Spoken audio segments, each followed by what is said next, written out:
I had never imagined that my ordinary life would one day become intertwined with the fate of the galaxy. At the time, however, I knew nothing of the storm gathering beyond the stars. On Aurora Nexus, the largest diplomatic station ever built, the Galactic Council had assembled in an emergency session. Delegates from hundreds of civilizations filled the immense chamber as reports of sabotage poured in. Trade routes were collapsing, transport hubs were exploding, and peaceful colonies were vanishing without warning. Fear spread faster than facts, and suspicion poisoned every alliance. At the center of the debate stood Queen Victoria Hayes of the mighty Solar Dominion, demanding swift, decisive action before the unrest ignited a galactic war. Every empire prepared its fleets, convinced military strength alone could preserve order. None of them realized that the true battle had already begun, and that the greatest threat was hiding in plain sight. The emergency session continued for hours, yet every proposal sounded the same. Admirals demanded larger fleets, generals argued for preemptive strikes, intelligence chiefs insisted that every neighboring empire should be watched as a potential enemy. Giant holographic star maps filled the chamber, covered with flashing red symbols marking destroyed freighters, crippled trade stations, and silent colonies. Each new report deepened the fear spreading through the council. Ancient rivalries resurfaced, old accusations returned, and alliances that had endured for centuries began to fracture under the weight of suspicion. The Crimson Syndicate had not declared war, but it had already achieved something almost as dangerous. It had convinced the galaxy that every civilization might be preparing to betray the others. Queen Victoria Hayes listened without interrupting. Her expression remained calm, though everyone in the chamber understood the seriousness of the situation. The Solar Dominion possessed the largest navy in known space, yet even its intelligence network had failed to identify the Syndicate's leadership or predict its next target. That uncertainty disturbed her more than any enemy fleet. An invisible opponent could not be confronted through conventional strategy. Among the countless delegates, the representatives of the Terran Federation remained almost unnoticed. Humanity occupied only a modest section of the vast chamber, surrounded by civilizations that measured their histories in tens of thousands of years. Compared to them, humans were newcomers, barely established among the stars. Many delegates regarded them with polite indifference, believing they lacked the experience to contribute anything meaningful to a crisis of this scale. Conversations continued over the human delegation as though they were little more than observers invited out of courtesy. No one realized that, within a few minutes, a single statement from the Terran ambassador would challenge every assumption in the chamber and quietly set humanity on a path that would change the future of the galaxy forever. The silence finally broke when the Chief Intelligence Director stepped onto the central platform. With a single gesture, the holographic map dissolved and was replaced by the crimson emblem of a serpent wrapped around a broken star. Every delegate recognized it immediately. The Crimson Syndicate had never occupied territory, never claimed victories, and never negotiated. It appeared only long enough to leave destruction behind before disappearing into the darkness between the stars. According to intercepted transmissions, the organization was preparing a series of perfectly coordinated attacks against several great empires at the same time. Their objective was not conquest. Their objective was panic. If every civilization believed another had struck first, retaliation would spread faster than the truth. Within days, the galaxy could be consumed by a war no one had actually wanted. Murmurs swept through the chamber as diplomats exchanged uneasy glances. Ancient enemies accused one another in carefully chosen words, while military advisors demanded immediate mobilization. Every proposal centered on fleets, borders, and strategic defenses. No one questioned whether the Syndicate might be seeking a target beyond military installations. The possibility never entered their calculations because centuries of conventional warfare had taught them that victory always began by destroying an opponent's armed forces. The Terran delegation remained silent. Ambassador Elena Carter listened to every report without interruption, making occasional notes on a small digital tablet. Several nearby delegates barely acknowledged her presence. To them, Humanity was still a minor civilization with limited influence, inexperienced in galactic politics and incapable of offering meaningful strategic advice. Their attention stayed fixed on the powerful empires whose decisions had shaped history for thousands of years. None of them noticed Carter quietly close her notebook, rise from her seat, and wait patiently for the chamber to recognize her request to speak. In only a few moments, the laughter of the council would begin, followed by words that history would never forget. Ambassador Elena Carter stood slowly, waiting until the murmurs faded enough for her voice to carry across the enormous chamber. She neither hurried nor raised her tone. The oldest civilizations watched with mild curiosity, expecting a brief diplomatic remark before the discussion returned to the great powers.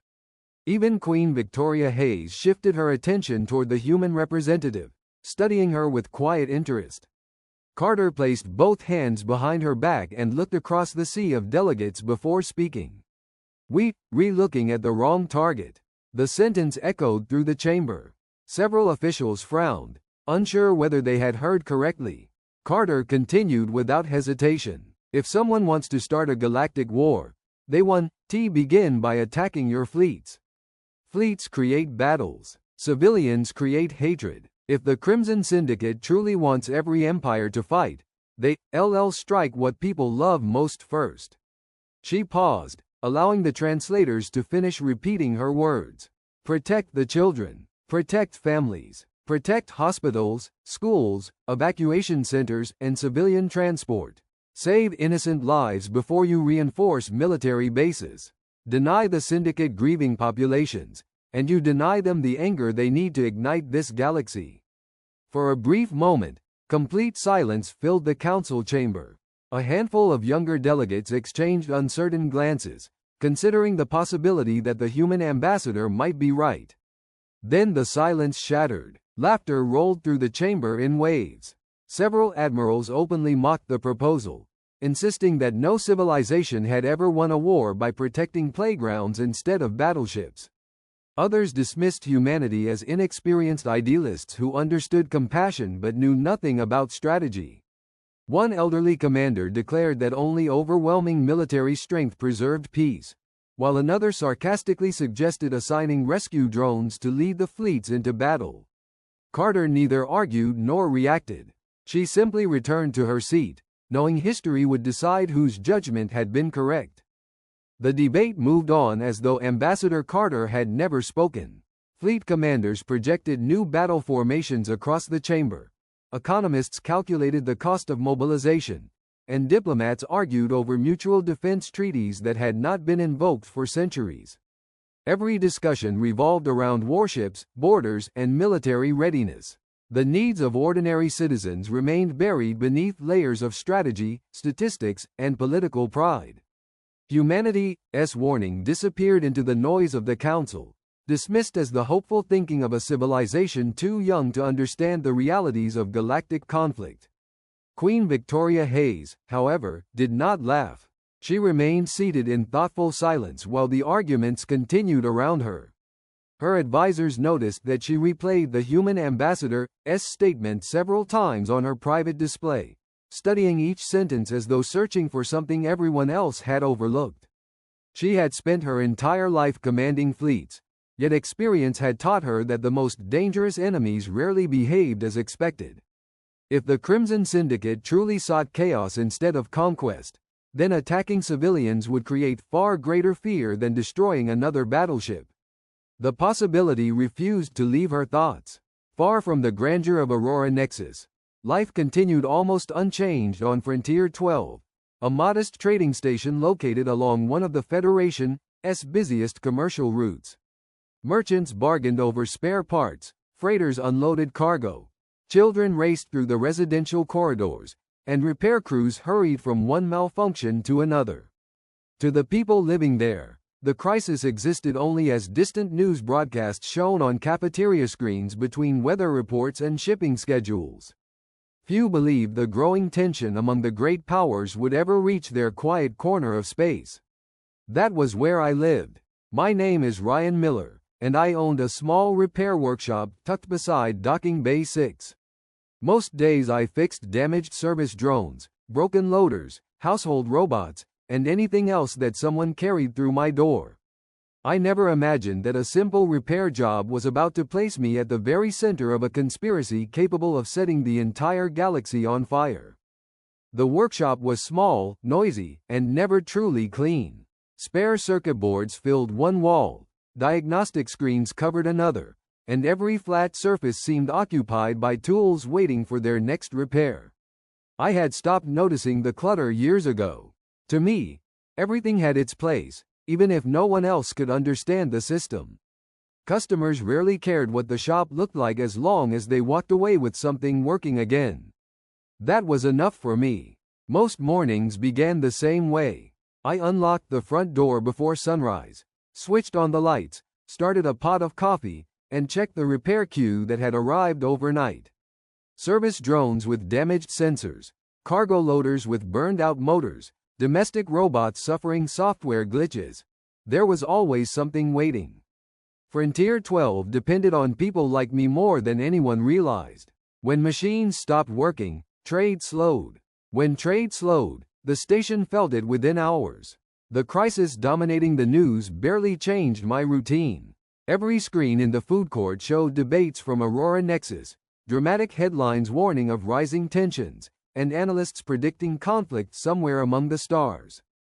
Customers talked about the Crimson Syndicate while waiting for repairs, but the conversations always ended the same way. Frontier 12 was too small to matter. Whoever the syndicate targeted first, surely it would be one of the great capitals or military strongholds, not an ordinary trading station filled with mechanics and merchants. Late that afternoon, my workshop computer chimed with an encrypted message from the Terran Federation Engineering Corps. The instructions were surprisingly brief. Every certified human engineer was to begin upgrading civilian emergency equipment immediately. Rescue drones would receive new software capable of identifying concealed explosives, locating trapped survivors, assisting evacuations, and recognizing suspicious behavioral patterns. The project carried the highest civilian priority, but the message offered no explanation beyond a single sentence. Protect lives first. Everything else comes second. I stared at those words for several seconds before opening the attached specifications. I assumed it was simply another government precaution. I had no idea the design I was about to build would soon place me face to face with the most feared ruler in the galaxy. The following morning, I cleared an entire workbench and began assembling the first rescue drone prototype. Unlike military machines, this one wasn't designed to fight. It was built to find frightened children in smoke-filled corridors, guide civilians through damaged stations, and detect dangers that ordinary scanners might overlook. I installed additional thermal sensors, reinforced its compact frame, upgraded its processing core, and wrote thousands of lines of new diagnostic code. By lunchtime, the workshop floor was covered with spare components, empty coffee cups, and handwritten notes that only I could decipher. My assistant, an elderly cargo robot named Baxter, watched the project with obvious curiosity. His memory banks were decades out of date, but he remained surprisingly reliable. Whenever I misplaced a tool, Baxter somehow knew where it had rolled. Whenever I forgot to eat, he reminded me with the persistence of a concerned grandfather. I often joked that he repaired me more frequently than I repaired him. By evening, the prototype finally hovered above the workbench under its own power. Its optical sensors glowed with a soft blue light as it slowly circled the room, mapping every object with remarkable precision. I smiled despite my exhaustion. It still required weeks of testing, but the foundation was solid. I uploaded the Federation's emergency algorithms, activated the final diagnostic sequence, and watched green indicators appear one after another across the display. Satisfied, I locked the workshop and prepared to head home. Before I could switch off the lights, the front door slid open with a quiet hiss. A small alien girl stepped inside, clutching a worn companion robot tightly against her chest. One of its arms hung loose, its optical lens was cracked, and its movements had stopped completely. She looked up at me with hopeful eyes and asked in a trembling voice, "Mister, can you please fix Nova?" Everyone else said she's too old. I smiled without recognizing either the child or the name of the little machine. At that moment, she seemed like any frightened customer asking for help. I had no idea that, within the next hour, the entire station would be surrounded by the royal fleet of Queen Victoria Hayes. I took the little robot from her hands as carefully as if it were made of glass. Years of repairing machines had taught me that people rarely brought me broken metal.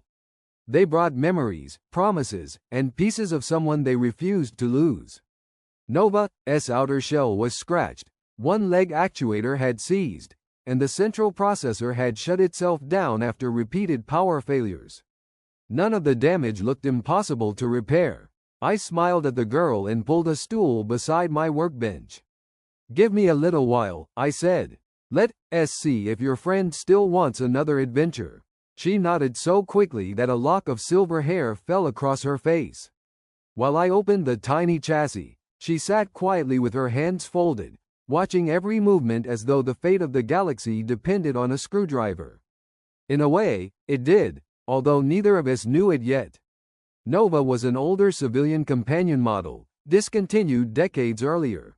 Replacement parts no longer existed, so I improvised. I reshaped a damaged connector, rebuilt 2 fractured circuits by hand, replaced the memory battery with one from an outdated survey drone, and polished the cracked optical lens until it became almost transparent again. Before sealing the casing, I hesitated for a moment and copied the Federation's newest emergency software into the little robot's operating system. It was harmless, I thought. If the child was ever in danger, perhaps Nova could help. The robot's eyes lit with a cheerful blue glow. "Systems restored," it announced. "Hello, Emma." The little girl laughed and hugged Nova so tightly that I worried she might break it again. Instead, the robot wrapped its tiny arms around her neck and happily repeated her name. Seeing that smile was worth far more than the repair bill I quietly deleted from my terminal. "How much do I owe you?" Emma asked. "Nothing," I replied. "Just promise me you'll both stay out of trouble." She promised. Less than an hour later, every alarm on Frontier 12 began to sound as the largest royal fleet ever assembled emerged from hyperspace outside the station. The station shuddered as dozens of enormous warships emerged from hyperspace. Their dark hulls eclipsed the stars, and within seconds every civilian frequency filled with emergency broadcasts ordering ships to remain docked. Through the workshop window, I watched hundreds of blue engine lights surround Frontier 12 in a flawless formation. Whoever had arrived possessed unimaginable power, and they had come without warning. Baxter rolled beside me, his sensors fixed on the sky. "I do not believe this is a routine customs inspection," he observed. "I don't think so either," I replied. Before I could say anything else, 3 armored shuttles detached from the nearest battleship and descended toward the commercial district. Their escorts ignored the station authorities completely. Instead, they flew directly toward my workshop. The landing shook the entire street. A squad of royal guards stepped out first, dressed in polished black armor marked with the silver crest of the Solar Dominion. Their commander entered without hesitation, removing his helmet only after the doors closed behind him. "Ryan Miller?" he asked. "That's me. You will accompany us immediately." I frowned. Have I done something wrong? No. Then why am I being escorted by soldiers? The officer studied me for a moment before answering. "Her Majesty wishes to thank the person who repaired Princess Emma's companion." The words made no sense. "Princess?" The commander nodded once. "The child who visited your workshop is Princess Emma Hayes, heir to the Solar Dominion." Every thought in my head stopped. The little girl with the broken robot, the one I had refused to charge, was the daughter of Queen Victoria Hayes. Before I could recover from the revelation, another shuttle landed outside. More guards secured the street while curious merchants watched from behind closed windows. None of them understood why an ordinary mechanic had suddenly become the center of a royal operation. I grabbed my jacket, locked the workshop, and followed the escort toward the waiting shuttle, completely unaware that Nova's new emergency software had already detected something hidden aboard the Queen's flagship. The royal flagship was larger than Frontier 12 itself. As our shuttle passed through its shield, I caught my first glimpse of endless hangars filled with immaculate warships, disciplined crews, and rows of royal guards standing motionless beside polished corridors. Everything aboard reflected absolute order. I suddenly became very aware that I was wearing grease-stained work boots. The commander escorted me through several security checkpoints before the massive doors of a private audience chamber opened. Queen Victoria Hayes stood beside a panoramic window overlooking her fleet. Princess Emma waited nearby, Nova resting comfortably in her arms. The little robot waved the moment it recognized me. "Hello, Ryan," Nova chirped. The Queen turned toward me and inclined her head ever so slightly. "Mr. Miller," she said. "Thank you for repairing something that cannot be replaced." I looked at Emma, then back at the Queen. "I only fixed a broken robot." "No," Victoria replied softly. "You repaired my daughter's last gift from her father." Silence settled over the room. "My husband built Nova himself," she continued. "He spent months designing every line of code. Before his final campaign, he gave the robot to Emma and promised it would always watch over her. When he never returned, Nova became the last part of him she could still hold." Emma hugged the little robot tightly without saying a word. "I visited every engineer aboard my fleet," she whispered. "Everyone said Nova was too old." "You didn't, T." I smiled awkwardly. "Machines deserve a second chance."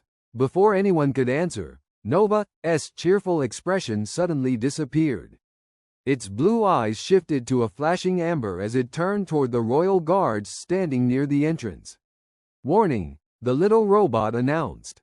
"Unknown biological signatures detected. Thermal profiles inconsistent with registered personnel. Probability of concealed weapons, 98%. Every guard in the room froze. Then Nova pointed one tiny hand directly at 3 members of the Queen's own security detail. "Threats identified." The chamber exploded into motion. Royal guards drew their weapons, but Queen Victoria raised one hand before anyone could fire. Her voice remained perfectly calm. "Take them alive." The 3 guards Nova had identified reacted instantly. Their armor split apart as hidden weapons unfolded from beneath the ceremonial plating.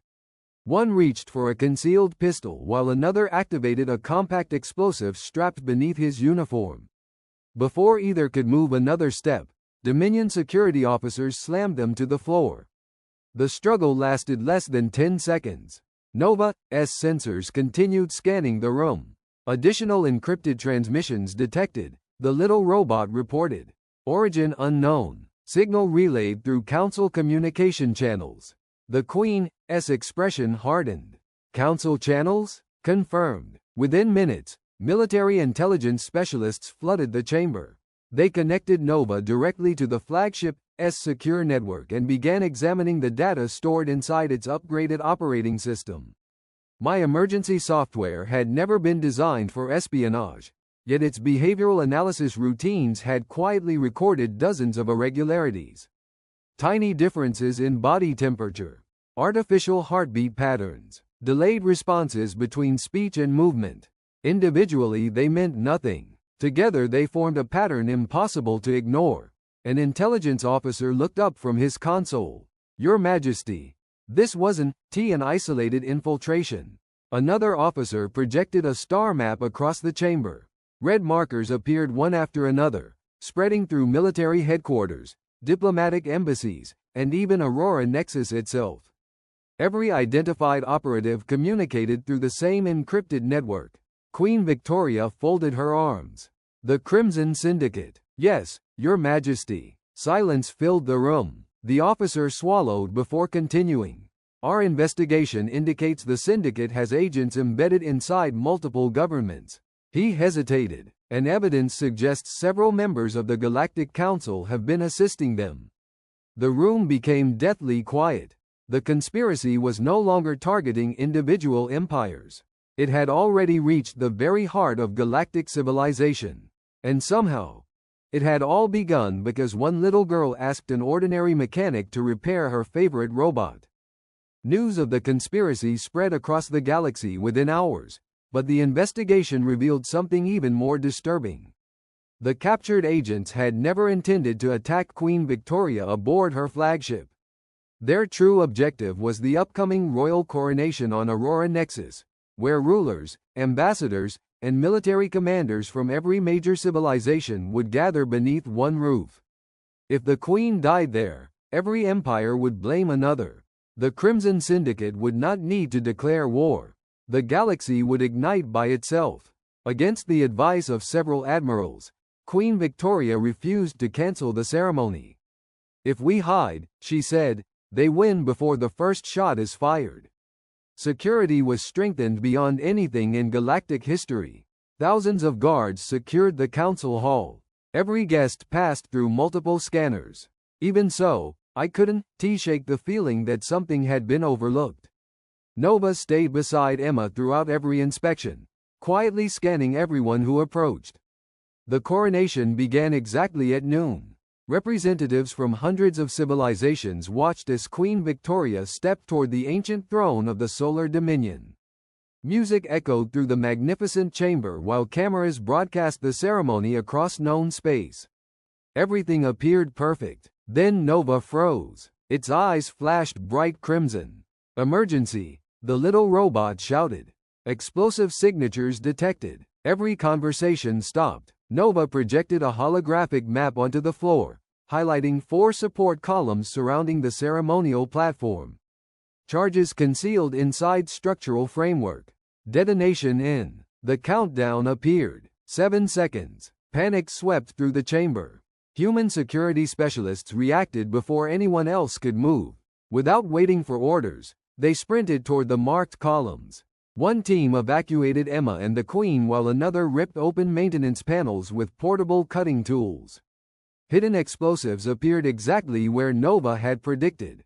3, 2, 1 technician disconnected the final detonator less than a second before the countdown reached 0. At the same moment, disguised assassins drew concealed weapons from the crowd. They never fired a shot. Royal guards and Terran operatives overwhelmed them within moments. The Crimson Syndicate's greatest plan had failed, not because of an army, but because one small robot refused to stop protecting the little girl who loved it. The attempted assassination sent shockwaves across the galaxy. Within days, coordinated raids swept through dozens of star systems as evidence recovered from the captured operatives exposed the Crimson Syndicate's hidden network. Secret bases were seized, encrypted communication relays dismantled, and high-ranking conspirators arrested before they could disappear. The organization that had spent decades manipulating governments from the shadows collapsed almost overnight. Investigators later agreed on one remarkable fact. None of it would have happened without Nova's warning, and Nova would never have detected the infiltrators without the emergency software I had installed during what I believed was an ordinary repair. For the first time since humanity had joined the Galactic Council, every major civilization openly acknowledged the Terran Federation's contribution. Leaders who had laughed at Ambassador Carter's proposal now admitted that protecting civilians had prevented a war capable of destroying countless worlds. Military strength had failed to expose the conspiracy. A simple act of kindness had succeeded where fleets and intelligence agencies had not. Queen Victoria personally offered humanity extraordinary rewards. She proposed privileged trade agreements, permanent military alliances, and influential seats within several interstellar governing councils. The Terran Federation politely declined every one of them. Instead, Ambassador Carter presented a different proposal before the assembled council. "Let us build something that protects everyone." Humanity pledged its engineers, scientists, and rescue specialists to establish an interstellar network of humanitarian engineering centers. Their purpose would be simple: develop technologies that saved lives during wars, disasters, and emergencies regardless of species, borders, or political alliances. Rescue drones, evacuation systems, Emergency shelters, medical robotics, and civilian protection would become shared knowledge rather than guarded secrets. For once, no laughter followed. One by one, representatives from across the galaxy rose from their seats and pledged their own engineers to the project. Ancient rivals signed agreements beside former enemies. Worlds that had distrusted one another for centuries chose cooperation instead of fear. Standing quietly at the back of the chamber, I couldn't help smiling. I had only repaired a little girl's favorite robot. Somehow, that single decision had helped change the future of the galaxy forever. A year later, the first Interstellar Academy of Humanitarian Engineering opened on Frontier 12. I never expected to become its director, but life has a strange way of rewarding ordinary choices. Emma became my first student, arriving every morning with Nova at her side. The little robot, once dismissed as obsolete, became the symbol of a new era across the galaxy. Engineers from dozens of civilizations gathered to build machines designed not for war, but for rescue, protection, and hope. During the final session of the Galactic Council, an elderly diplomat quietly addressed the chamber. For centuries, we believed empires were built by fear, fleets, and overwhelming power. Then one ordinary human mechanic repaired a little girl's favorite toy. Moments later, the most feared queen in the galaxy came looking for him. That was the day we finally understood humanity's greatest strength. It was never their weapons. It was the simple refusal to walk past someone who needed help.